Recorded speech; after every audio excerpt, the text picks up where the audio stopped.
Wondery Plus subscribers can listen to Morbid early and ad-free. Join Wondery Plus in the Wondery app or on Apple Podcasts. You're listening to a Morbid Network podcast. Redacted, Declassified Mysteries is a new podcast hosted by me, Luke LaManna. Each week, I dive into the hidden truths behind the world's most powerful institutions, from covert government experiments to bizarre assassination attempts. Follow Redacted on the Wondery app or wherever you get your podcasts. Hey weirdos, I'm Ash. And I'm Elena. And this is Morbid. It is morbid. And it's morbid in the morning. Could you tell? I bet you could tell.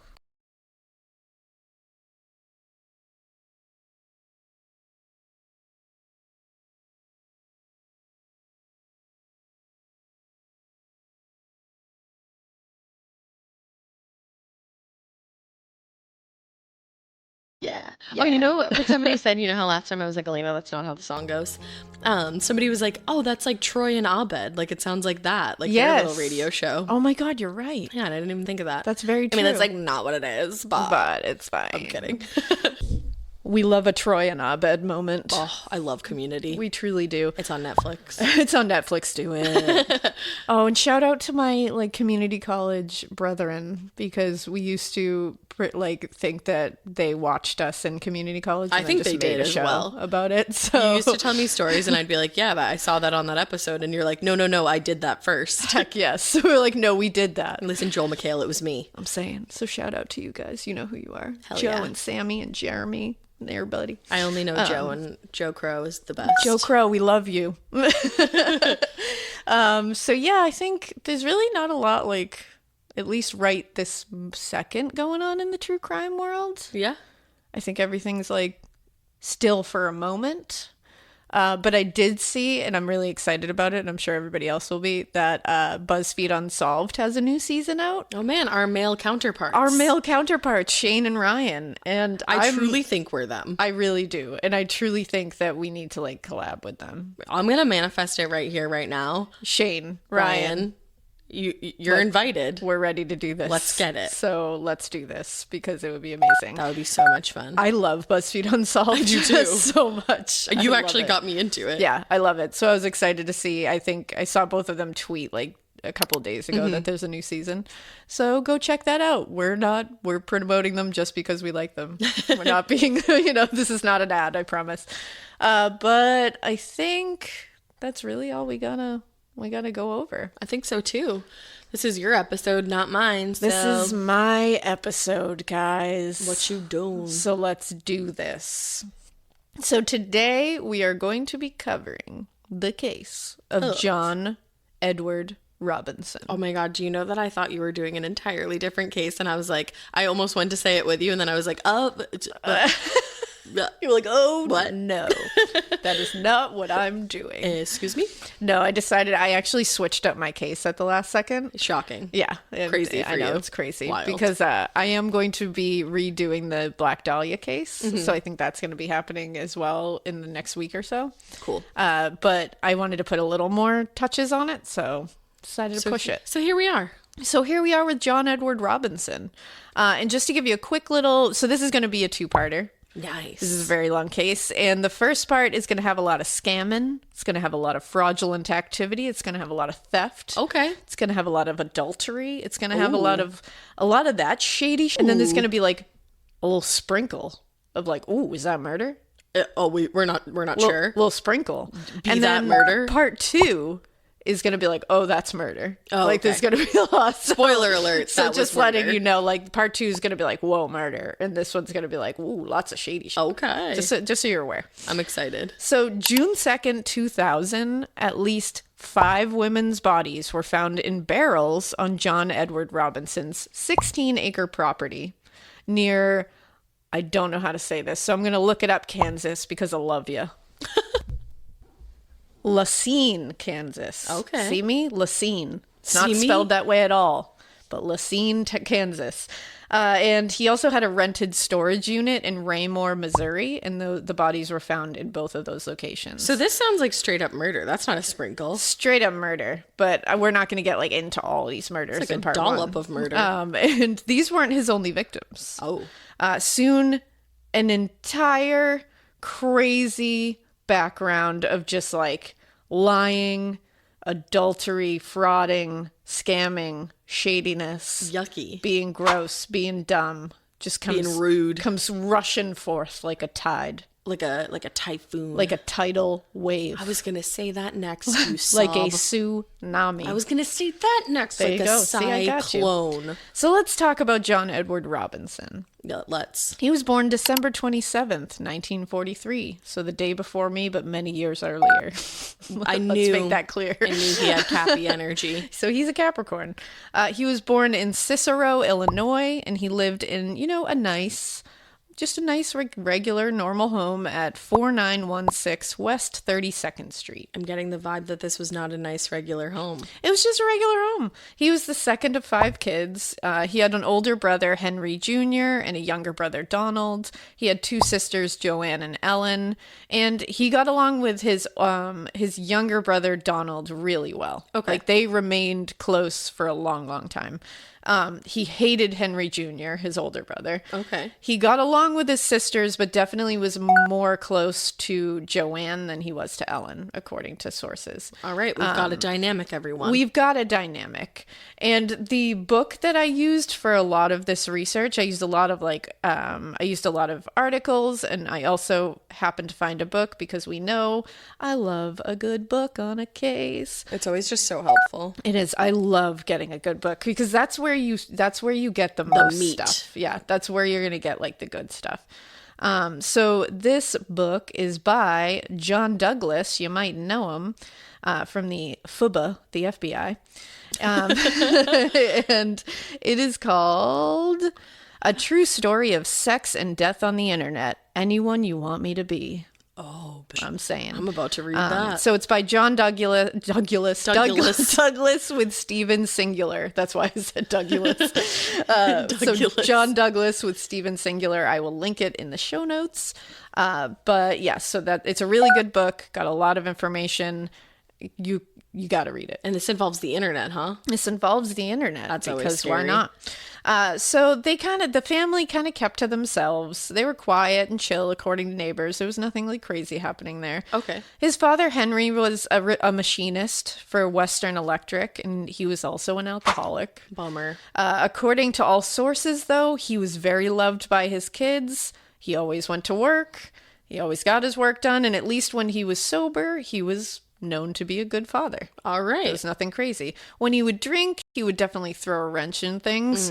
But there was nothing I could find that was like terrible abuse was happening or anything. I think it was just like traumatic having a father that would sometimes be drunk and kind of like belligerent and just like not how he was when he was sober. Yep. You know, like I feel like we all maybe know somebody. yeah, like I was that. gonna say Or everybody you could knows think of someone like at that. least what that probably is. It's like you're, especially as a kid, you're used to having when you love your father, and when he's Right. sober, he's this great father who's there, and then when he's drunk, he's not. It's Yeah, like that's very tough. traumatic. His mother, Alberta, was definitely not his favorite parent. Okay. Or any of the kids' favorite parent. Was she strict? She was very strict, and she was the disciplinarian. I Henry was got not. that. All you said was Alberta, and like Yeah. that doesn't scream strict, but No. like I felt the Somehow vibe coming. it just came to you. It did. But either way, so it's not like they had like a great warm fuzzy relationship, but she was just a very strict disciplinarian. Different time. So in 1957, he actually became an Eagle Scout, which Okay. I know we've mentioned a couple of other people were like Eagle Scouts, like what's his name? I was just trying to think of the thing that I said. You did. Oh, you said An to eagle eagles, cub? Eagle cubs to eagles have cubs. Yeah. Yeah. That was Josh Phillips. Yeah. Took a second. I couldn't think of his name. I Who kept really saying cares about Josh, his and then name? I was like, I don't know your last name. Yeah, I was like, his name is Josh. Do we give a what his real name is? His name is Josh Turdface. Josh Asshole. But he was also an Eagle Scout. And no, eagles do not have cubs. But this is interesting. So John Robinson here, he reportedly traveled to London with a group, like a whole scout group. and they performed a song for Queen Elizabeth II. Well, okay then. So, and it was, he was like a young teenager, and he actually became one of the first Americans to ever sing for the Queen. Wow. Like, it was a big deal. You know, my stepmom met the Queen. Really? Mm-hmm. That's so badass. I know. That's so cool. I don't know why it's so cool. I just think like the monarchy is just interesting. It's so interesting. It's bizarre, but it's interesting. Yeah, I think it's like so bizarre because we're just like, wait, what? We're like, you have a king and a queen? That's cool. One. I know, it's cool. So apparently this is very interesting. This like blew my mind. Yeah. So apparently he saw as a teenager doing this Eagle Scout thing. It's like a big thing where like famous, you know, celebrities came to perform, and like that's it was in the 50s. So he saw Judy Garland backstage, which my girl Jude died. My girl Jude died. Was she okay? I think she was all right because she was about to perform after. Oh, okay. And he went by her, and I guess he was like a very like sassy kid. Yep. Like he was just like out to like he was going to talk to anybody. He was going to talk to our girl out there. He was going to talk to whoever. So he sees Judy and he says, "Us Americans got to stick together." Imagine being Judy Garland and this like 10-year-old walks by you and says that. Which like he becomes the worst later, so that sucks. But yeah. like that's funny. Childhood him was funny. Well, and I guess she like laughed and responded, "You're right," and then kissed him on the cheek. Oh, which that would have been a cool story to have if he wasn't such a dick. Yeah, I wonder. It's kind of like John Wayne Gacy meeting, like, you know, like whenever you see these people like hobnobbing with like cool people, you're like, ooh, that sucks. I know. I wonder if Judy Garland later on was like, found out shit. And was like, oh. I mean, I think not. I was just gonna say she probably didn't even know his name. I was gonna say it. Honestly, it was way past Judy's time. So, unfortunately, poor Judy. Rip Judy. Rip Judy. In a quiet suburb, a community is shattered by the death of a beloved wife and mother. But this tragic loss of life quickly turns into something even darker. Her husband had tried to hire a hitman on the dark web to kill her. And she wasn't the only target. Because buried in the depths of the internet is the kill list, a cache of chilling documents containing names, photos, addresses, and specific instructions for people's murders. This podcast is the true story of how I ended up in a race against time to warn those whose lives were in danger. And it turns out, convincing a total stranger someone wants them dead is not easy. Follow Kill List on the Wondery app or wherever you get your podcasts. You can listen to Kill List and more Exhibit C true crime shows like Morbid, early and ad-free right now by joining Wondery Plus. Check out Exhibit C in the Wondery app for all your true crime listening. Hotshot Australian attorney Nicola Gaba was born into legal royalty. Her specialty? Representing some of the city's most infamous gangland criminals. However, while Nicola held the underworld's darkest secrets, the most dangerous secret was her own. She's going to all the major groups within Melbourne's underworld, and she's informing on them all. I'm Marcia Clark, host of the new podcast, Informants Lawyer X. In my long career in criminal justice as a prosecutor and defense attorney, I've seen some crazy cases, and this one belongs right at the top of the list. She was addicted to the game she had created. She just didn't know how to stop. Now, through dramatic interviews and access, I'll reveal the truth behind one of the world's most shocking legal scandals. Listen to Informants Lawyer X exclusively on Wondery Plus. Join Wondery Plus in the Wondery app, Apple Podcasts, or Spotify, and listen to more Exhibit C true crime shows early and ad-free right now. So later that year, he went to Quigley Preparatory School. Can I say preparatory? Preparatory. I don't know how to say it. I don't know why I couldn't say it. Is it preparatory? Preparation H? Is that what it is? It's hard to say it. Preparatory? Preparatory. Every time you say it, I laugh. You can't get back. Are you okay? Okay. Preparatory school. There it is. I said preparatory. You did. Preparatory. I just could not get that word out. I didn't know if I was saying it right, and I was like, preparatory. How do I Quigley say? Preparatory Seminary School in Chicago. This was like a private school. It was for only boys, and they were all going there because they all wanted to be priests. They all wanted to get prepped for that priest life. Cemetery seminary. Guys, I've only had one cup of coffee. You should take another sip. So he told... He was telling everyone he knew how psyched he was to become a priest. He was like all about that life. And he kept being like, guys, I'm going to work in the Vatican someday. Just you wait. That would be Spoiler really fucking alert. cool. He doesn't. Yeah, I felt we weren't going in that direction. I'm not going in that direction. That's a different direction. He was an okay student. Not great. Not terrible. Same. Just guiding right through. Me as well. But he did graduate at 17, so he did the damn thing. He spent some time doing favors as well during this whole period for local crime families to make extra money. So favors meaning like he was a runner. Remember in Boy Meets World when Sean gets a job running to the docks for those. You unlocked a memory in my core being that I did not know I had. Yep, that's what he was doing. Sean Hunter things. I gotta get Disney Plus again. He was getting that envelope. He wasn't asking what's in that envelope, but he just brings it to the docks. Sean Hunter found himself in so many sticky situations. Do you remember when he was in a cult? Because I've referenced it at least 4 times on this podcast. That was the best. Mr. Feeney. Because when Mr. Matthews. It's Mr. Matthews like grabs him and is like, you can't have Sean. And in that moment, I was like, Mr. Matthews is hot. Hell yeah, Alan Matthews, and I right? still, to this day, think Mr. Matthews is very hot. He's a DILF. Like, he's very hot. Do you all agree? Should I add Mr. Matthews to my hall pass list? That's honestly, Mr. Matthews has always been on my list. But he always will be. Alan. But yeah, so he did the Sean Hunter thing. He would, just run favors. Run. But, he was making some quick money, and this is the beginning of him seeing, I don't have to do a lot of work. I can do some shady and I can make a lot of cash. Right.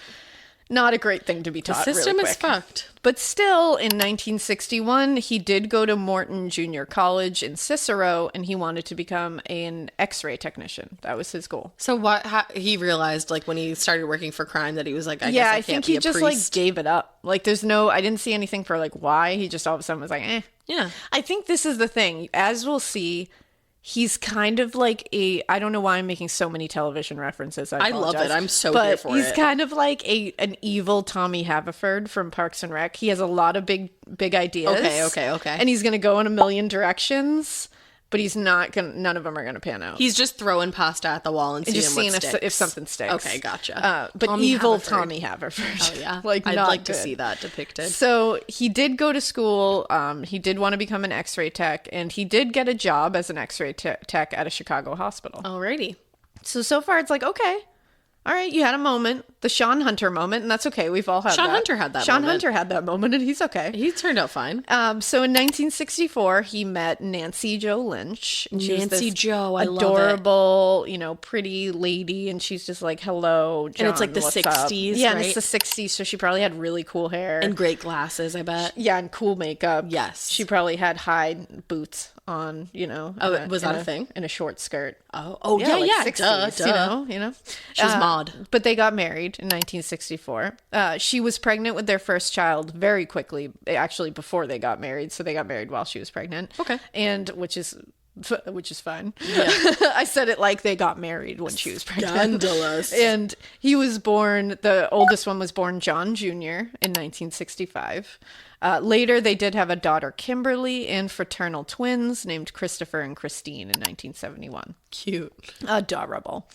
And we love a fraternal twin, just saying. We do. In 1969, not long after, baby came and marriage, he was arrested for stealing from his employer. So yeah, you don't want to do that. He was on his way to like a okayness. Yeah, like, we're I'm gonna doing be a okay. dad. We're gonna be a dad. We're gonna be an X-ray tech. Everything's going to be okay. I got this. And then he just slipped right back into that I need easy money thing. He doesn't want to work for it. Hey, kids, that'll feel right up if you need some money. Yeah, exactly. So he stole from his employer.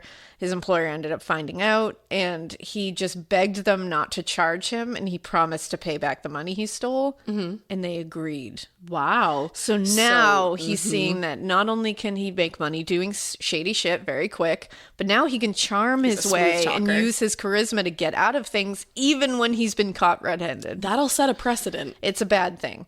So he got another hospital job. It's amazing how many jobs this man got with literally zero credentials. It's like a Dirty John. It truly is. Yeah. It truly is. So and his name is John. Yeah, he's the original, the OG Dirty John here. OG Dirt. So he got another hospital job, this time doing pediatric x-rays at a Children's Mercy Hospital. And he also got a job doing x-rays on adults at General Hospital. Later, this General Hospital gets turned into Truman Medical Center, so people might know that better. I thought you were going to tell me it turned into a soap opera. It did not. He got these jobs because he produced documents saying he was a medical lab tech, a nuclear medical technologist, and a radiographic technologist. Feel like he wasn't any of those things. He was none of those things. And weirdly, people liked him when he first started, but then they started watching him work, and they were concerned. Because suddenly they were like, you don't know how to take or read an x-ray. Right. Which is wild. And also highly dangerous. And they were like, also, you're handling infants, babies, and children. And he was like very like clumsy with them and like rough. Like he didn't know how to just like hold a baby. Yeah, because that's what you learn in school. Exactly. And they were like, you are not. Because also like x-rays, you got to put them in like weird positions. Like, well, you know, my kids have had x-rays before and it's always like very jarring to watch because they have to be and move them, you know, and they're always so sweet about it. Like Children's Hospital in Boston, like shout out to them because they're the best. When one of my girls was like really sick that time, they were just amazing. And those x-ray techs are like the sweetest people ever. And they make it like a very chill experience. Like they're trained to do that. Right. That's part of the whole thing. And he was not. He didn't know how to do that. And later they confirmed with the American Registry of Radiologic Technologists that he had none of those degrees or certificates that he claimed to have. Here's the thing, though. Why don't we check that before we give someone a job? Thank you, because this is what happens hundreds of times in this case. He is given a job and no one checks. And then later on they check and they're like, oh, whoops. And it's like, I remember watching here, I'm going to throw another TV reference for you. I don't know what's happening right now. I'm living in a television world today. But video killed the radio and I'm star. really bringing you back, which is fun. Well, I even know this. Sabrina the Teenage Witch, of course. Yeah. The original Sabrina the Teenage Witch. I remember that there was a point where Zelda got a job at the college because she just said she had a degree from Harvard. And everybody was so impressed by that, they just gave her the job. And then they found out later that the only Zelda that had graduated from Harvard did it like 200 years ago because she's a witch. Love it. So they were like, you're a lying sack. And she was getting fired. And I was like, they would never have hired her without looking at that. But they would. But look, I'm sorry to the writers of Sabrina the Teenage Witch for doubting you all those years ago. I doubted you. I said, on my face. That's egg on my face, because I was like, that's far too reaching. I can't believe this. You're doing this for the storyline. How dare you?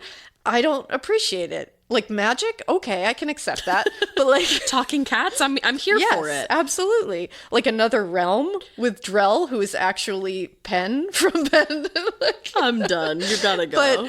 But I can't accept that they hired Zelda without checking her credentials first. But they did. They definitely did. After reading this case, yeah, they did. And then later they found out that it wasn't real. That was a real storyline. You're ridiculous. So I want you all to know that.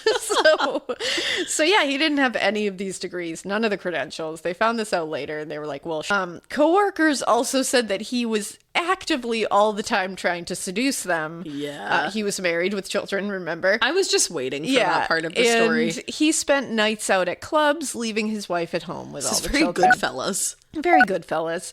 He was also very into BDSM, but he was into like really gnarly BDSM with like, I don't think he was super psyched about like consent or anything like that. Yikes. So this isn't like a normal like kink kind of thing. Like I think it started out as a normal kink and then he made it weird. Yeah. And his wife was not into it. So that's incompatibility right there. First of all, like if you're into that stuff, maybe talk about that beforehand so that you can get on the same page here. So instead of, trying to work with her and trying to work together as a couple to try to figure out some kind of middle ground you can both get at, which like if you're not both into like the same, thing, you got to come together and figure it out. Come together right now. Come together right now. Yeah. Over kink. Over. Yes. That's a great shirt idea. Come together right now over kink. Our shirts are getting kinky lately. They're getting Our kinky. last one was about butt stuff with the devil, which I'm still waiting for anyone. That's a Patreon shirt, but I know we need to figure out how to make that because I want to wear it. that. But yeah, they're getting weird. But but his wife was not into it, so he would just try to find anyone at clubs that could satisfy this fetish, which is like, dude, just get try divorced. to work with your wife or get separated. Yeah, exactly. There's a middle ground you can find somewhere. I think it was a little scandalous still in the 60s though to get divorced. Oh yeah, for sure. Like there's definitely some weird stuff, but like, dude, you have children, right? Like, just figure it out, right? He was fired from the children's hospital. That's good to know. Just because he was a dumbass. I'm That's glad. Really all. And he got another job. Oh, no. He got another job at Fountain Plaza X-Ray as a lab tech and an office manager with no credentials. Well, and you would think, too, that when he got fired from one job, they would also maybe call that job and see why he was fired. Yeah, and I guess shit was different in the 60s, I suppose. Right. But his boss was Dr. Wallace Graham, who was actually the president. He was actually President Harry Truman's doctor. Oh, so this is like a doctor. This is not just a doctor. This is a doctor. Like, you gotta say it like that. And he was also known, though, as like a very sweet person, this doctor. And he was known to be kind of naive. He was like brilliant, obviously, and a brilliant doctor. But he was very naive with like people and too trusting. And he was very trusting, and he was easily taken advantage of. Oh, bitch! I feel the shot of that. You do. That's very much your vibe. But that's why I'm there to be like, no. Yeah, but suddenly money is starting to go missing from this medical practice as soon as he's hired. That's so shitty. Weirdly enough, it's such a weird coincidence. Yeah, I know. It's just like very wow. Weird. So much money, though. This was so brazen that Dr. Graham couldn't even give his staff Christmas bonuses because so much was taken. Wow. They knew, and they couldn't figure it out. They were trying to figure it out. They couldn't. But some of the other coworkers were noticing and seeing that it was him stealing money and using the doctor's stamps to sign checks for himself. Wow. Yeah. That's brazen. Right? He's so brazen with these things. And he would also ask patients to pay in cash he would just pocket it. Right, of course. So that's how he was doing this. I worked with somebody that did something similar to that. Are you serious? Yeah, and they had like a special thing on their phone, like some kind of app where they could swipe the card and they would get the card information. Yeah, it was a big, huge scandal. Shady. Yeah, it was crazy. Oh my God, that's so fucked. And like our tip money would go missing and stuff like that. Like I would have like open envelopes. Oh and I'd be like, why gosh. is this open? And like, I'd be like, oh, I know that person left me more. Like, what the hell? Oh, that's so shady. Yeah. Stealing It's like work for your own money. And it's also just like very violating. Don't take mine. Like that's a very violating scenario. You know how many shampoos I did to get that money? Yeah, it bums me out. I wanted that $3. Well, he also was having tons of affairs with coworkers and also a couple of patients. Aye. He used the story too that his wife was terminally ill and had given him the blessing to have these affairs. If someone said that to me, I'd be like, yeah, I'm not, while your wife is still on the earth, terminally ill over there. Yeah. Maybe instead of me, you should go take care of your wife. You asshole. Who fell for that? Like a lot of people, That's apparently. ridiculous. Obviously, he was caught eventually because Yeah. people were finding out. And he tried to do the same thing by saying, I'll pay it back. Please don't charge me. But Dr. Graham was like, nope. And he called the too police, much. which like good for Dr. Graham. Yeah. Because he was pissed. He was like, you took advantage of my kindness. Like, Right, fuck exactly. you. And I couldn't give anybody Christmas gifts. He was arrested for embezzling between $100,000 and up to $300,000 from that practice. Oh my God, I'm going to look up what that would be today. Right? And he was sentenced to lot. 3 years probation. That's it. Wow. 3 years probation. You said 100,000 And that's like 300,000? felony theft. Yeah. Yeah, that's insane. Felony theft, and this got 3 years probation. Wow. And this is another thing we're going to see. He just gets out. It's like a John Wayne Gacy kind of scenario. Holy How much is it today? Oh my God, $100,000 in 1960 is equivalent in purchasing power to about $909,442. So he literally basically stole $1 million from this guy. Yeah. What the fuck? Because if you think about it, if he's like just using his stamp, he can write whatever he wants on there. Yeah. And also, if he's having patients pay for procedures are expensive, and he's just pocketing the money. That is crazy. And it says the dollar had an average inflation rate of 3.69 per year between 1960 and today, producing a cumulative price increase of 809.44%. Damn. Inflation is the craziest thing ever. And he got 3 years probation. That's insane. For felony theft. That's crazy. Yeah. And so in What is life? 1969, he became a systems analyst for Mobil Oil. And let me guess, he didn't have the credentials Of for that course he either. did not. I don't even know what that means. They hired him with credentials and never looked into his background to see that he was on probation, too. Oh, that's even terrifying, So they didn't too. do any of a background check because he charmed his way in. Right. And he was It so... is nuts to me how, Yeah. like, some people can just, like, schmooze. He was a smooth talker, and he was also an intelligent talker, which can sometimes lull people into a false fucking Trust. sense of security. Yup. You can't just take that off of somebody. You got to like really look into it. No. But it worked, and his probation officers, the Missouri Board of Probation and the Parole Board, wrote a letter saying that, quote, Robinson, quote, does not appear to be an individual who is basically inclined towards criminal activities and is motivated towards achieving middle-class values. So he even had his parole people absolutely convinced that he would never do something like that again. This is not something he's like... that he is like, you know, it's not a pathology. He had a moment of weakness. And that he just wants to have some middle class values. He doesn't have delusions of grandeur. He just wants to do right now. Me stealing that Adam like totally- 100 to 3,000, Yeah. it's just a slip up. So they were like, you know what? Good job. Like, you got a job. I think everything's fine. But then, oops, he was caught stealing 6,200 postage stamps from the corporation. That's very random. Weird. And he was fired. But he was probably selling them. somehow avoided jail time again. That's so nuts. So in 1970, they decided to move to Chicago again because Kansas was now starting to know that he was a giant up because he had gone all over Kansas just up. So now he can't get a job in Kansas because everybody's like, yeah, you stole from me, though. We know that Remember? guy. Like, you committed felony theft in our practice. You can't work here. Word around town is you'll steal millions. Yeah, there's that whole thing. And you'll fire entire staff. So it's like, I'd like my Christmas we bonus. can't have that So anymore. you can't be hired. So he moved back to Chicago. He got another job as an insurance salesman. They never looked up his record because he was so good in the interview. They were like, we like him. He was arrested once again for embezzlement of $5,585 from that insurance firm. Wow. He again only had to pay it back and avoided jail. I also would love to know what he was doing with this money. Well, you'll see. But Kansas, at this time, he's in Chicago. Kansas made him come back because they were like, oh, you're still on parole. You can't move out of state without telling us. Shit. I didn't even think of that. So his probation was extended 3 more years because of that. So he had to stay there. So now he's back in Kansas. And when he gets back in Kansas, he opens up his own business. A medical consulting firm called Professional Services Association, Inc. No, thank you. And it's also it's a bogus I'm also thing. surprised that he was like allowed to set up some kind of corporation. Yeah, you could do whatever you wanted. So in 1971, he actually did get sent back to jail for violating his parole at one point, but it was only for a minute, like a quick stint. And once he was out, he came up with an investment scam that he was going to steal $30,000 from a retired school teacher named Everly McKnight. Everly? Yeah. And luckily that didn't pan out. Yeah. But he had like come up with the whole fuck scam. is He wrong had with this started guy? to scam her. When that didn't pan out, he started creating forged letters for investments and like really bold fraud that he would like show to different businesses and be like, these businesses are going to invest in my company, so they would invest.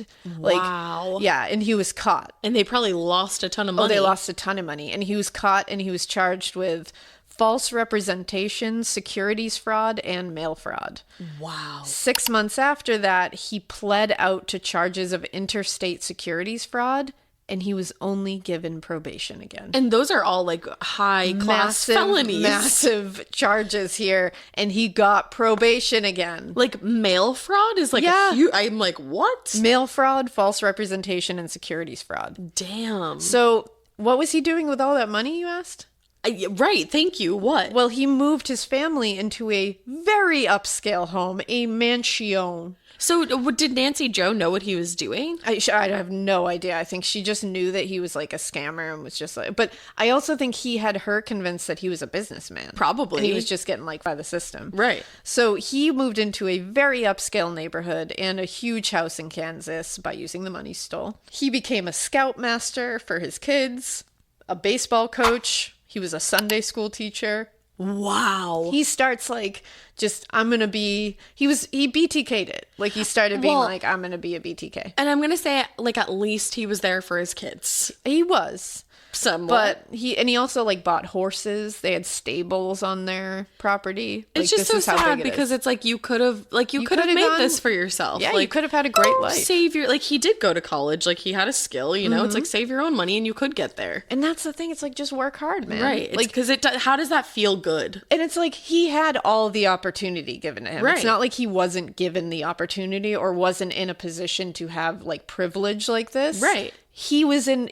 He used it and abused it, and he didn't use it the right way. It's like that sucks. And I just don't understand. Some people would kill to have that kind of privilege and that kind of opportunity that he had to go to college, to have all these different jobs, to be able to schmooze his way into whatever he wanted. And it sucks. It's a blessing. But I just don't understand how people look at like all that they've like amassed together, even though like it's not their money that paid for it. Yeah, like I wouldn't feel good. No, I would be like, I could never like put my head on a pillow at night knowing that I didn't buy the house with my money. Like I want to work hard, I want to earn my stuff, and I want to feel good about it.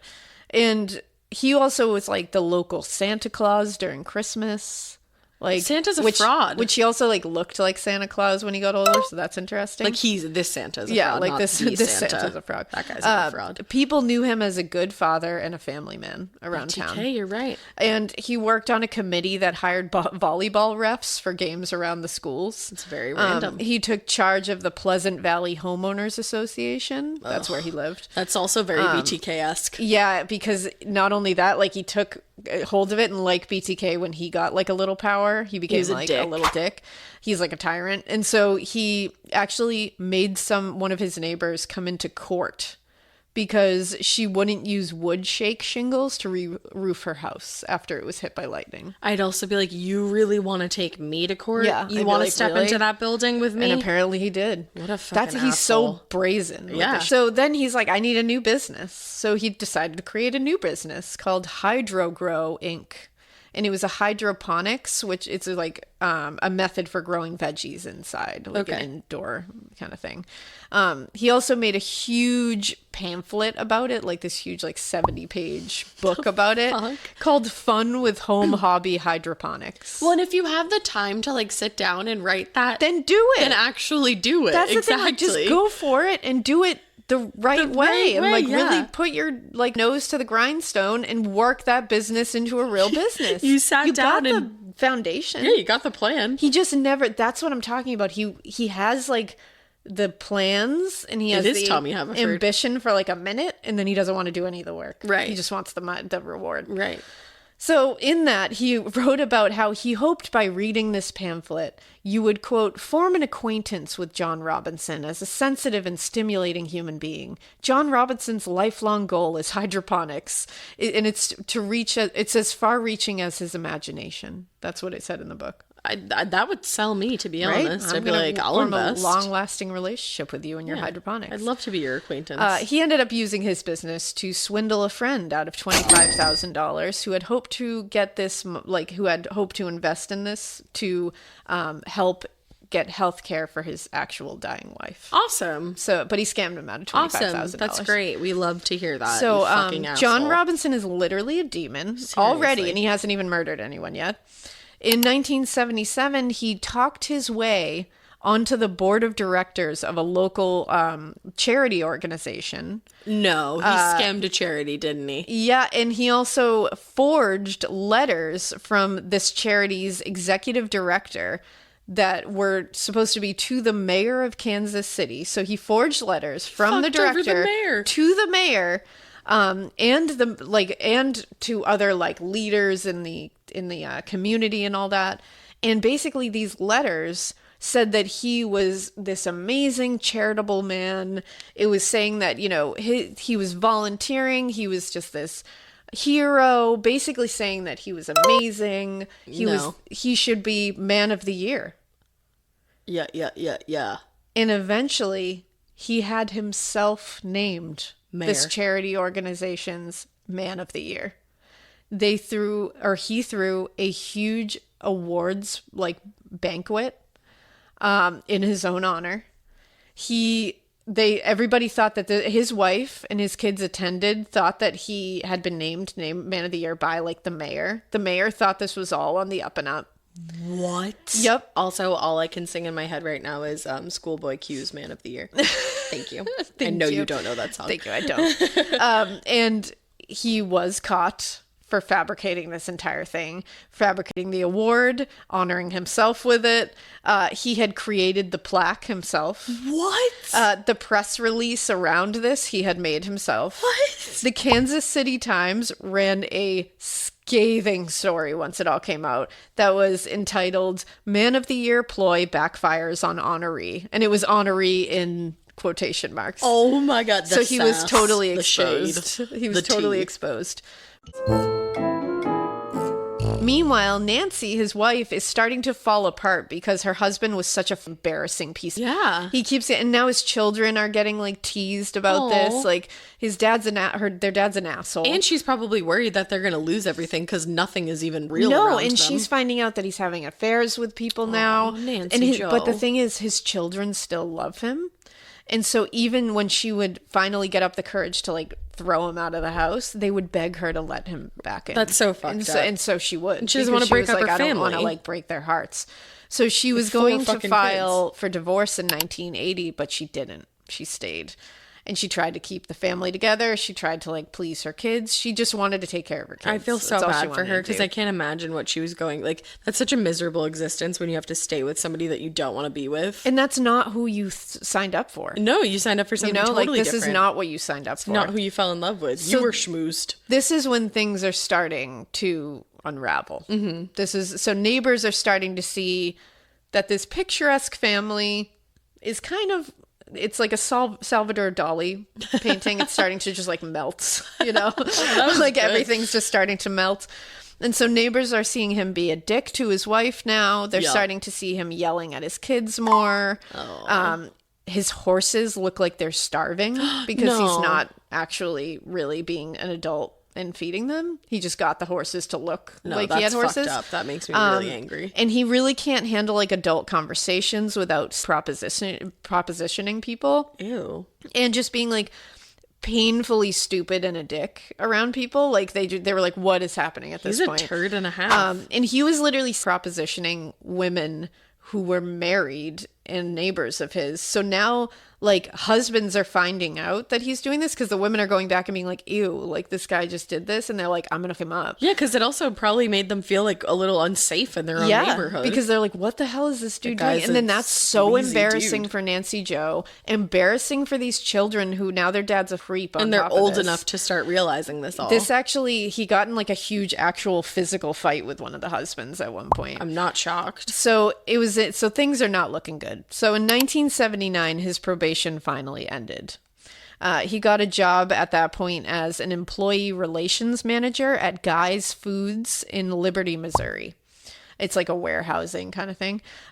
He immediately started stealing and what? He did? I know, it's crazy. That's wild. And he also started having an affair with the secretary immediately. Ew, stop. And he literally created a fake employee and had them receive a paycheck, but it was just to his own bank How account. did he get away with that? I am astounded by the lengths and the ways that he is able to steal. Also, how are you a company and you don't know who you're paying? Like, you're paying a human being that doesn't exist. Yes. How do you not realize that that person doesn't work for you? Exactly. It's because he's the employee relations manager, so he's in charge of all. Wow. Yeah. And I think there was a lot of employees in this company. It That's it smart. just flew under the radar. Like, smart in, like, the most up in way, the most but that's cunning smart. way. It's crazy.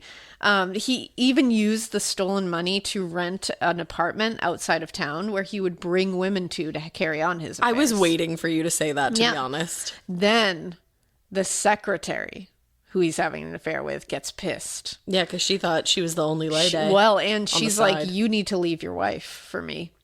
And he was like, no. And she was like, I want it all. And she was like, well, I want you to leave your wife and marry me. And if you don't, then I'm going to go to the police and tell them about you stealing from this place. That's a really good way to set up a great relationship. It's a really good way to start off. Long lasting, like, full leave of your happiness. wife and marry me, or I'm going to get you put in jail. Because I know that you're a fraudulent man. It's really great. Like this, everything I've ever dreamed of. Take a long look at the man that you are trying to lock down here. Yeah. Probably not the best in the bunch. No. He's like a bruised peach. Keep that mirror, sister. You're better than that. Grab another one.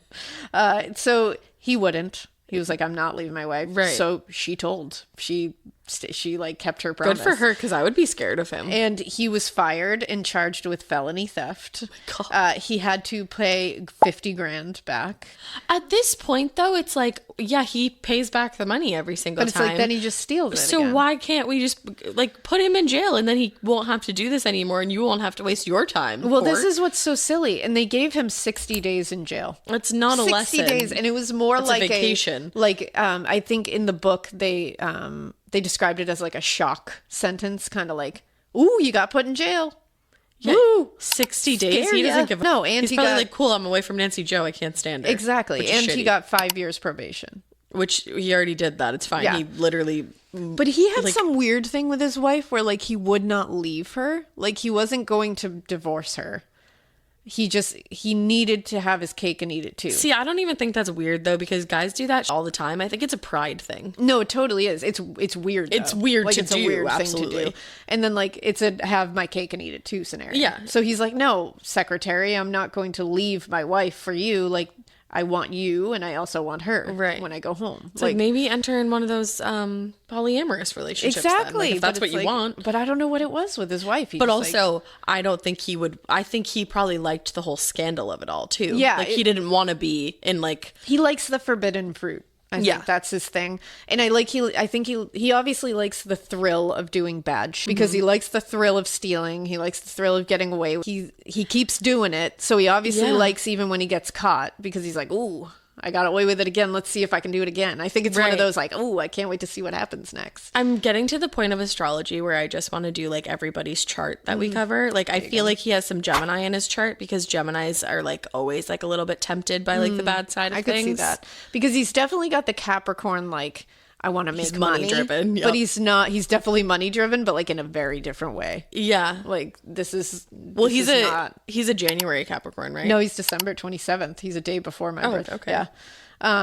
Him and his wife did at one point try to make it work. They like went to counseling Again. and stuff, but you know, things just kept going the way I they just were want to going. give Nance a hug. I know, I feel bad. So in 1984, he decided to start 2 more fraudulent companies. What else are you gonna Why do not? when you're on The first one probation? was Equiplus. It was a consulting firm of sorts. I feel like whenever somebody says that it's a consulting firm, it's just like code for like I'm gonna either scam doing you. something shady or like you won't understand. Right. Because there's like real consulting firms, but like no one knows what that means. I don't know what that means. But like it's legit. What am I And it's real. consulting you Like about? if you work at a consulting firm, that's legit.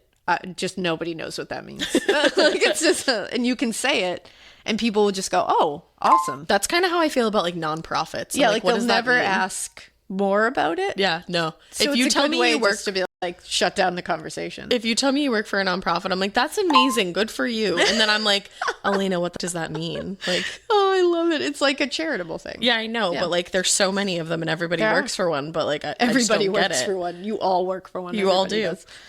Good job. So the first one was Equiplus. The second one was Equa2.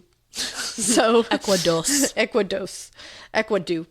It like was that. that was also like providing consulting services to like charitable ventures and like medical things like that, all that. He also got a duplex that he leased in another part of town, and there were rumors that he had opened it up as kind of like a bordello kind of thing. Oh, that bitch, we're getting wild. but was catering to like rougher interests, Like like BDSM. sadomasochism, like way rougher. Okay. Like that was the place you go when you like when the BDSM stuff isn't getting you going, like you're going here. Okay. He was also getting into like selling coke on the side. So it was he's really only a just- matter of time. Yeah, he's touching all avenues. He was wants also to- like ripping lines, He's right? he's got his. He's had to have been. Yeah. And he's definitely got his like all hands on deck. He's just touching everything. Yeah. All the bad shit. That's honestly all hands on deck is very Capricorn-esque, though. It's It usually is, just like, not the I bad want to have shit. my hands all in in like everything. 100 different things, but Yeah. you're supposed to do them well, and he's not doing Yeah, that. you don't have those two things. 1984. This is the year that everything's kind of like popping off for him. And also a great novel.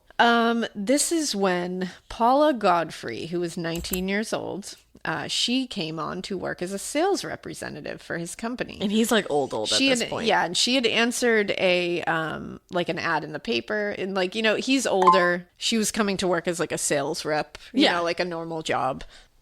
She had graduated from Olathe, I believe it is, North High School, only like the year earlier. She was well liked. She was very popular. She was an honors student. She was also a beautifully talented figure skater. Oh, wow. Yeah. That's a lot of work. But she had to take a little time off because she had gotten sick, and it like threw her game off. So she was like, I'm going to get a job. She was also a very talented writer and was published regularly in a literary magazine. So a very well-rounded girl. Oh, yeah. So she literally had everything going for her. And he said when he hired her, he was like, okay, I'm hiring you and a few other girls, and I want you guys to go through a training program for like clerical stuff and learning how to do the office stuff, which was normal, especially back then. Yeah. And he was sending them to a training program in San Antonio. Okay. And so he picked her up at her parents' home on September 1st, 1984, to bring her to the airport. This is the last time that her parents saw her. Oh, no. Her parents didn't get a call from her that night or the following day, and they panicked. Her father, Bill Godfrey, actually flew to San Antonio to look for her. Oh. He panicked so hard. He found out that even though they had given them hotel information, she had never checked into that hotel. No. So he went back home and he tracked down Robinson. Right. And they had already filed a missing persons report, and police had already questioned Robinson. He denied any knowledge of where she could be. So her father went to talk to him himself and said, if I don't see my daughter in 2 days, I'm coming back and you're going to be sorry. Yeah. Like, literally, Hell yeah. like away from the police, was like, I'm not even going to bring the police will in here. fuck you like, I will up. fuck you up myself. So you better That's a produce dad. her. That is a dad. Immediately, within like a day, they received a typewritten letter with Godfrey's signature at the bottom. And it said that she was thankful for Robinson's help, that she was all right, everything was fine, and that Robinson had really given her such a good opportunity, and that she was good, though she didn't want to see her family. She was starting a new life. And her father was like, nope. He was like, first of all, in that letter, there was like swearing, like peppered in, and she did not swear. Right. Two, she was a writer, and there was many grammatical errors and spelling errors in that. And he was like, I know my daughter. She's been published in magazines. Like, she fuck doesn't you. write She like doesn't that. talk like that. And it was signed Love Ya, Paula, and she never would sign something like that. So the investigation ended up being terminated. Why? Because Godfrey was legal age, and they could not find any evidence that anything happened. so they just thought said- that letter was like legit? They said she sent a letter. I know you're saying that it doesn't look like something she would we say. can't say that. We can't determine that. She's 19. Oh, she's that's an so adult. sad. So if she decided to leave you guys and never come back, we can't do anything about That's it. so If she was like terrible. 16, that would be a different story, but she's 19. Wait, I have so many questions and I need you Yeah. to keep going. Yeah. So no trace of Paula Godfrey has ever been found. So he must have forged her signature then, like gotten it and then figured out how Yeah. to forge it. Yeah. Because I thought you were going to say like maybe he was like keeping her or something and then we were going to find her. No, she's gone. Never been found. It's just so strange too that all of a sudden he just like starts up this company and then like how did he escalate to murder like that? That's the thing. So I think he obviously, since he wasn't into like regular BDSM, Yeah, do you think like it was it's an one thing to accident? be into BDSM. It's another thing to be into like a way darker style, you know, Yeah. like where, like I said, he wasn't interested in consent. Yeah. He was more interested in the pain, not the pleasure part of it, I think. Because I know like BDSM like walks that line of like it needs to be equal parts, you know, Right. like that's important. Right. But like he was not into that pleasure for the other person, or Like there I think wasn't it was like more safe words pain, involved and just stuff like that. Straight up pain. Right. So I think he was already into inflicting pain. Okay. He was already into some bad shit. And then it just I think it just escalated. escalated because it wasn't being satisfied with what he was doing. And then I think he's getting these thrills from scamming. He's getting thrills from stealing, but it's not the thrill. He's looking for more. Wow. And then he saw this as an opportunity, and he's also a creep. He's probably raping people all over the place. I was gonna say. And it's like, so he's getting these thrills, but you're gonna escalate. There's gonna be a time where that's not enough, and you need the next thing. Right. And I think he saw this as a good opportunity. So wow. And she was gone. So around the same year, 1984, he also joined a secret sadomasochism cult called the International Council of Masters. This cult was actually born in London in 1921. Oh, wow. It was a bunch of straight-laced business dudes that started out. They all wanted to just like be a dom, but like a different kind of dom. And if you wanted to be in the club, you had to promise, one, not to talk about the club, don't talk about Fight Club, and also be really into dark like rape and like torture. You had to be into that. And they created a rape and torture dungeon in their little club. And they wore purple robes, and they kept slaves chained in white robes.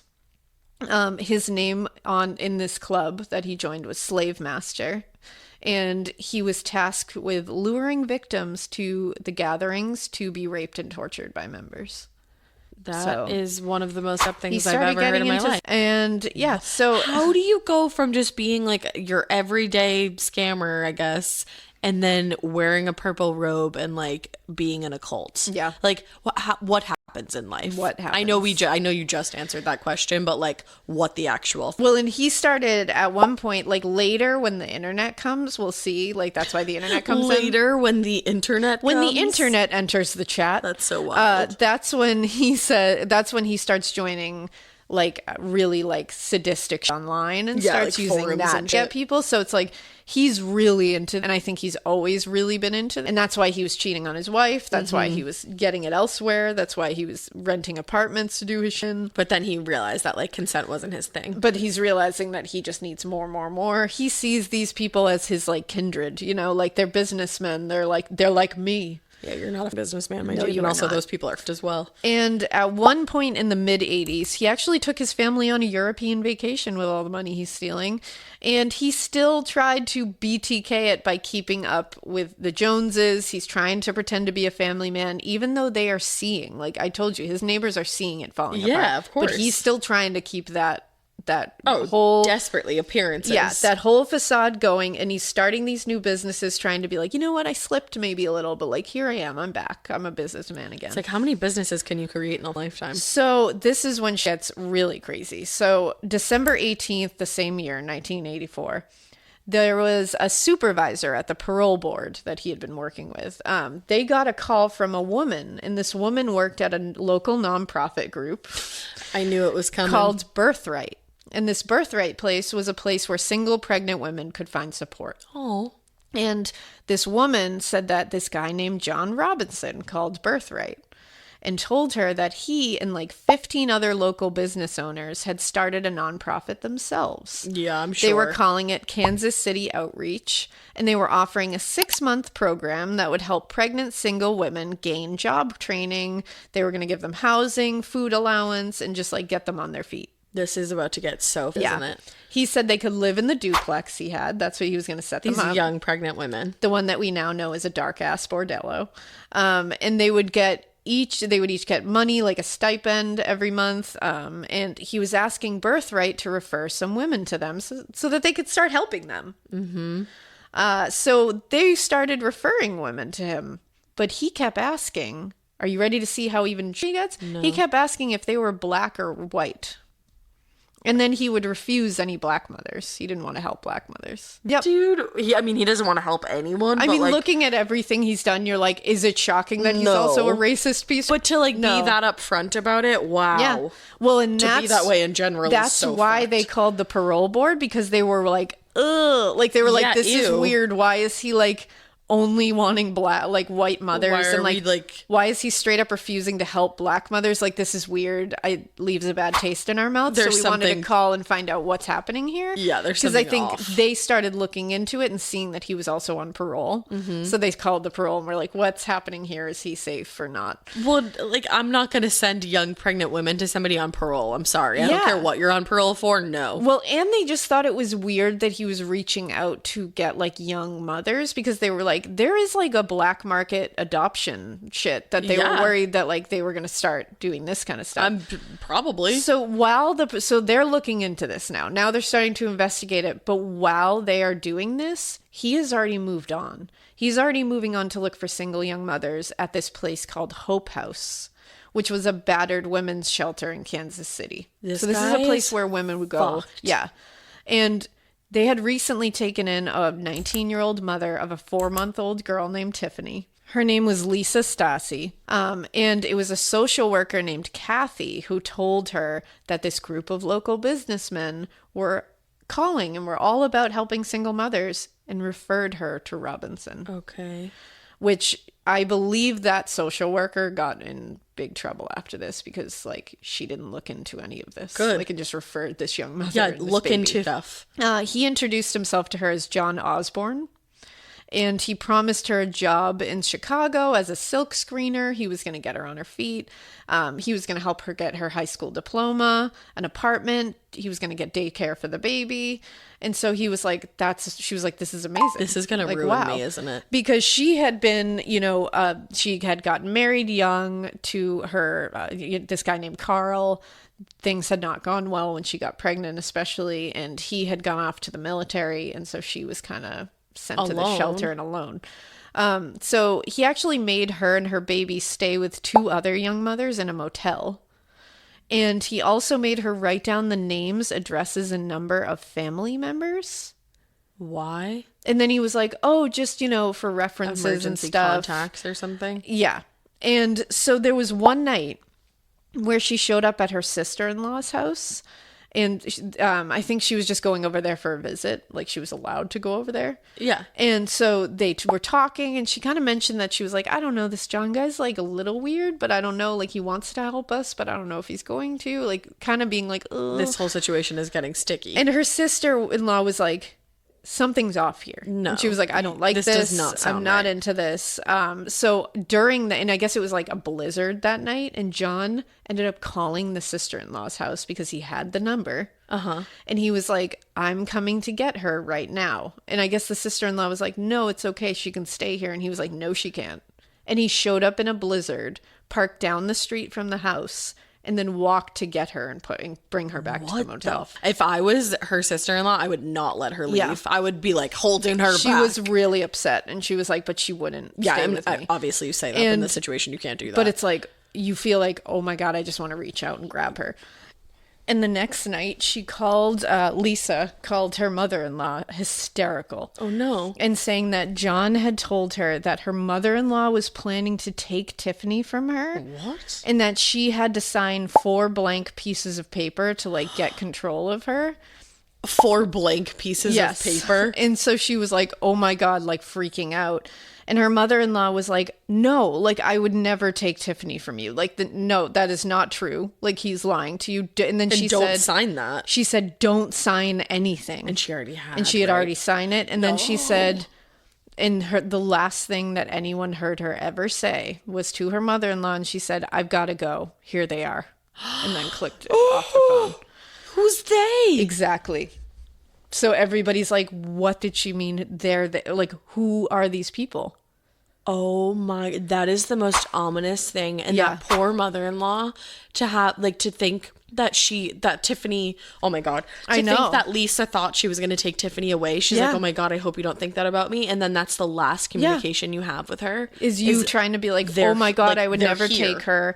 Don't sign that stuff. And then she's like, I already did. And then she's like, they're here. Oh my God. And you have nothing you can do. This is reminding me of like the Colleen Stan case a little bit, the girl in the Yes. box. And it's like we know those, he didn't belong to one of those like organization cult things, Yeah. but you know that exists. And it's like, what if he was having her sign that blank piece of paper so that she could sign like a slave contract? Exactly.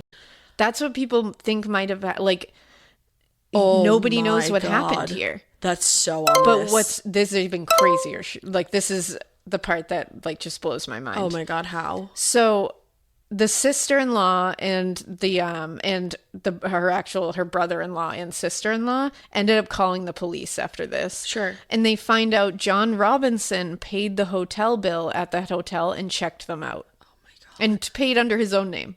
What a dingus. So they confronted him. And they were like, where is she? Like, we know she was with you. And he flew into a rage on them and was like, how dare you? Like, Ask how where dare my you sister accuse is? me? I was taking care of her. I'm not, like, she left. I don't know what to tell you. That's, like, they ended up getting letters, too, from Lisa that were not from Lisa, because one of them was, like, typed. And her mother even said, like, she doesn't know how to type. Right. Like, she couldn't have typed that. And so, and it was all like, I'm taking Tiffany and I'm like moving away. We're going to start a new life. Well, and then does anybody know what happened to Tiffany? Well, yes. So, Is there a trigger warning No. involved? Okay. no, Tiffany is alive. Because I was like, I'm going to go. Tiffany is alive today. Okay. But wait until you hear what happened. So suddenly, that same night, he shows up at his own home, John Robinson, and hands his wife a baby. Just hands his wife a baby. Oh my. She said this baby was dirty. She smelled. She had a full diaper. She needed food.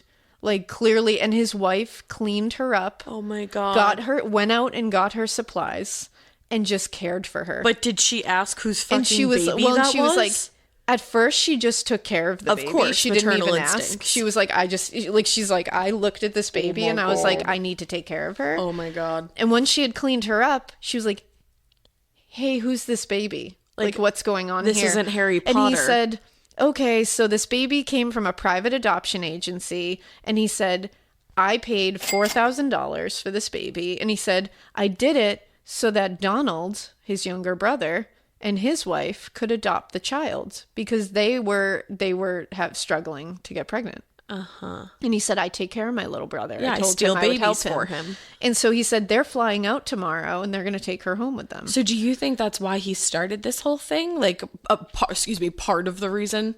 Well, it was definitely part of it because so they had been going through fertility treatments Sure. for years, Donald very and his sad. wife, and they desperately wanted kids, like desperately.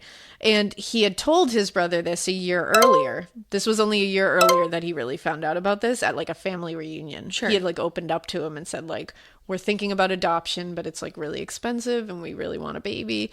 And John was like, Donald, I'm going to help you. Like, sit tight. I'm going to find a family for you. I'm going to do it. But he was making it seem like I'm going to do this on the up and up, but I'm going to help you though. Right. So he had called him and told him, hey, give me $2,500 and I'm going to find you a baby. I have like business connections. The strangest thing to say. Whatever. So they were just psyched and they were ready to do that. They were like, we just want a baby. Like, Yeah. and he's not believing his brother's going to steal a baby.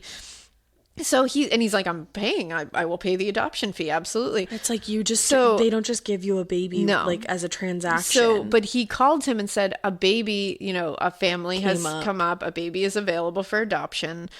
They went crazy. They were so excited. They decorated a whole nursery. We're just ready. On January 10th, he said, come now and get this baby. And they were on it. They were there the next day. They were like, boom, we're coming. When they arrived, he had fake documents. Like he had showed them documents. Meanwhile, this poor baby's mother. Yeah. And that's the thing. So Donald and his wife are sitting there being They like, don't this know. is real. Like we have documents. Of We have course. the adoption papers. Everything's signed. They paid a $5,500 fee to an imaginary lawyer. To their that didn't fucking exist. brother. There was real adoption papers.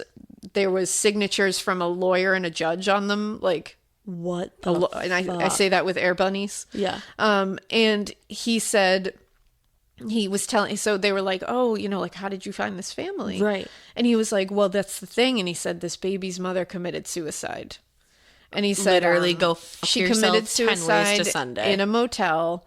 And he was like, so, this baby desperately needs a home. And like, I knew you were the right home for it. piece So they all of went to shit. the Robinson home and they met Tiffany. They renamed her Heather Tiffany. and because they were told her name was Tiffany, Right. because her mother was, And she was like little enough where it was she was okay. little. She was only 4 months old at Yeah, this so point. she doesn't even So know they her name. renamed her Heather Tiffany, and they were so happy. They took tons of pics, and I guess there's like a picture of this gathering, like because they were just so happy they were bringing Yeah, their it's like a baby home, gotcha day. of John Robinson holding Tiffany and like smiling, like in the picture. Stop. And it's like he had just killed her mother. What? He had either killed her mother, which he definitely No, he was did. involved with it, or he had Her help killed. killing her mother. Yeah. What? Where did you find this? What? Right. And they believe she was probably, first of all, they don't know what happened to Lisa. So she's never been found never been either. found. And they believe she was probably bludgeoned to death, but her body has literally never been found. Why do they think that she was I bludgeoned? think they just like put together the pieces of what happened there, and there's And they not a probably lot of lined it up with evidence, some but other they're things. just saying they think that's probably what happened. Heather Tiffany found out that the person she knew as Uncle John was the man who stole her from her mother after murdering her and gave her to his brother later. She knew she was adopted, but she didn't find out until this all came out that he was a murderer in 2000. That's when she found out that she was actually one of his victims' children and that he had stolen her and given him to her. Like, obviously, I think like kids sometimes have trouble like coming to terms with the fact that they're adopted. Obviously, for like that's sure. a tough thing to go through. To add that on top, yeah. all of those layers. Oh yeah. To find out that the person that you've been calling Uncle John murdered your mother and stole you and kidnapped you. Yeah. And what's crazy, she grew up in a loving home with Donald and his wife. Like, I guess they were wonderful parents. That's even more wild than like the people that like steal babies like Yeah. at the nursery. And I guess when this all came out, Donald and his wife were so scared, Mortified. that Heather was going to be taken from them because it wasn't legal.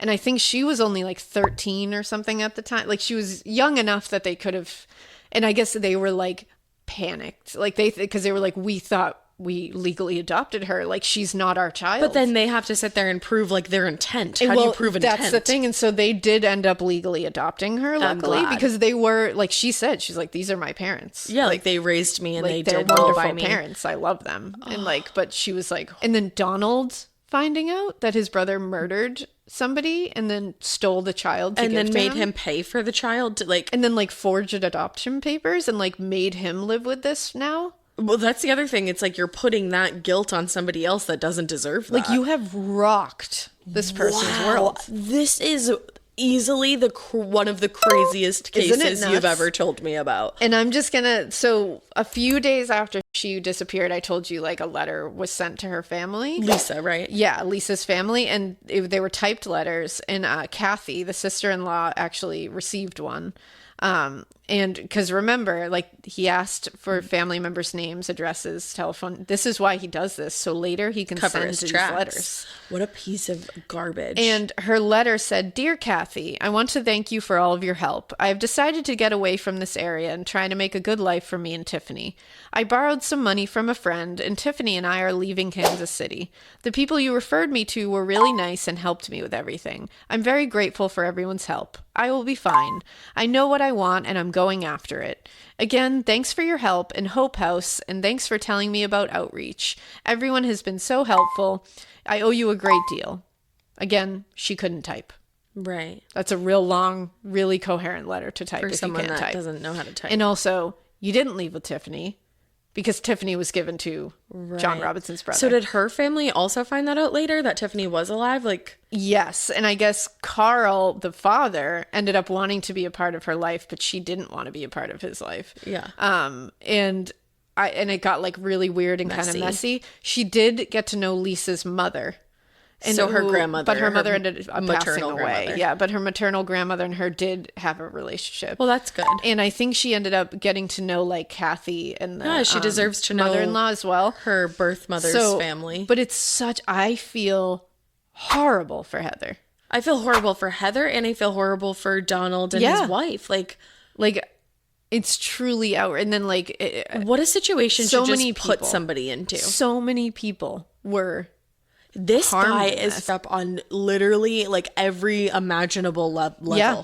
And what happened with Lisa Stasi is people stopped looking for her after that letter because Robinson told police she moved away with a man named Bill to Colorado. And they just stopped looking because if they have a letter, and again, she's of legal age. She's 19 years old. She's of legal age. She left with her daughter. As far as they were concerned, they were both gone. Right. And then later they find out that the baby was given to his brother.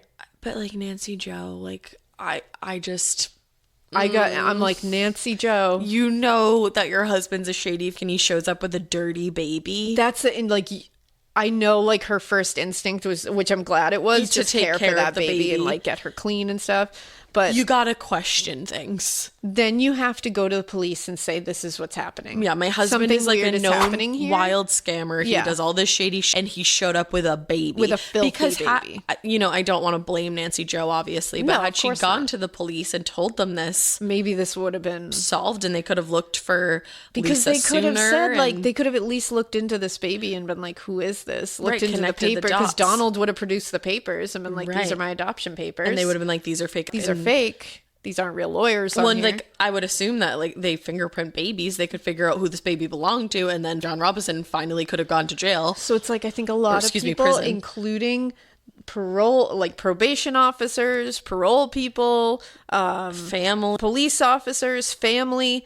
employers, all looked to the other way and just let him scoot through life and just do this kind of. We're not even done yet, but if you have taken one thing away from this case, it's look into things. Just look into double check things. Don't take people's word for anything. Don't worry about overreacting. No. Overreact way more than underreact. It's the same thing. You would rather be overdressed than underdressed, and you would rather overreact than underreact and avoid a crisis. It's like when we always say in investigations, expend the resources. If it's for naught, at least you gave it your best shot. And you can sit there and say, I tried everything. Exactly. But you don't want to have to come later and say, I didn't do enough. And how does the fact that there's more to this case, I can't even imagine what we're going to get into in part 2. There's more. But wait, so that's the end of part 1.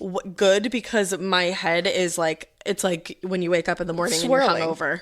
Yeah, and there's, Heather has done like, there's some articles about her. She needs to write a book. I think she's done like, I think she's done some kind of radio show where she talked about it a little, but I think she's like a real badass for coming through it. I'm sure I can't imagine that kind of.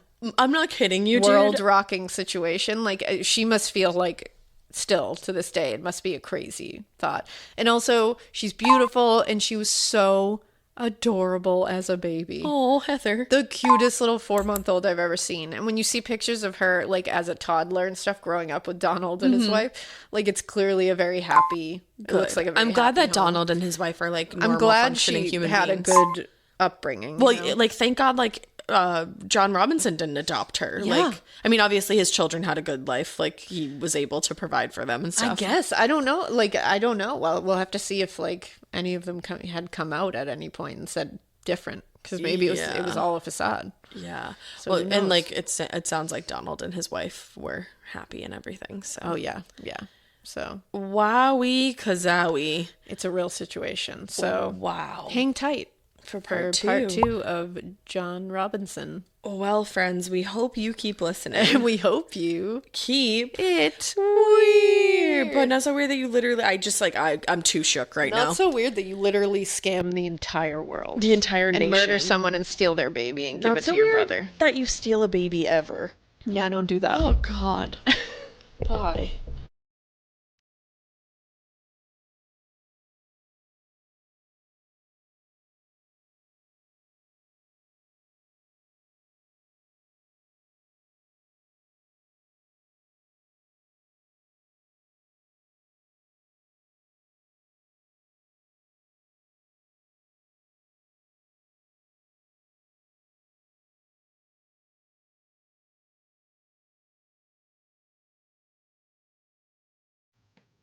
If you like Morbid, you can listen early and ad-free right now by joining Wondery Plus in the Wondery app or on Apple Podcasts. Prime members can listen ad-free on Amazon Music. Before you go, tell us about yourself by filling out a short survey at Wondery.com/survey.